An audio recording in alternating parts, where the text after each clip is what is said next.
হযরত আবু দারদা রাদিয়াল্লাহু তাআলা আনহু বর্ণনা করেন যে রাসূলুল্লাহ সাল্লাল্লাহু আলাইহি ওয়াসাল্লাম ইরশাদ করিয়াছেন, সুবহানাল্লাহ, আলহামদুলিল্লাহ, লা ইলাহা ইল্লাল্লাহু আল্লাহু আকবার, ওয়ালা হাওলা ওয়ালা কুওয়াতা ইল্লা বিল্লাহ।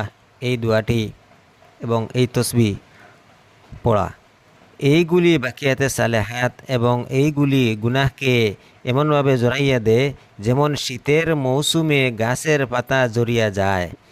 আর এই কলেমাগুলি জান্নাতের খাজানা হইতে আসিয়াছে।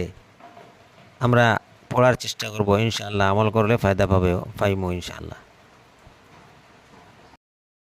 হযরত আবু হুরায়রা রাদিয়াল্লাহু তাআলা আনহু বর্ণনা করেন যে রাসূলুল্লাহ সাল্লাল্লাহু আলাইহি ওয়াসাল্লাম আমাদের নিকট আসিলেন এবং ইরশাদ করিলেন, দেখো নিজের বাঁচার জন্য ডাল লইয়া লও। সাহাবারা জিজ্ঞাসা করিলেন, ইয়া রাসূলুল্লাহ সাল্লাল্লাহু আলাইহি ওয়াসাল্লাম, ডাল কি? কোনো দুশ্মন আসিয়া গিয়াছে কি?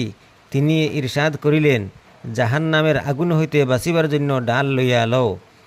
পড়ো সুবহানাল্লাহ, আলহামদুলিল্লাহ, লা ইলাহা ইল্লাল্লাহু আল্লাহু আকবার।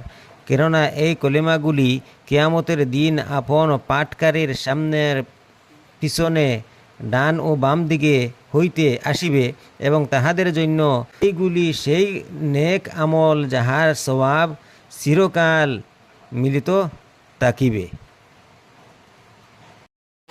এই দোয়াটি আপনারা বেশি বেশি শেয়ার করার চেষ্টা করবেন। আমল করিয়া যতটুক সওয়াব পাবেন, শেয়ার করা অতটুক সওয়াব পাবেন।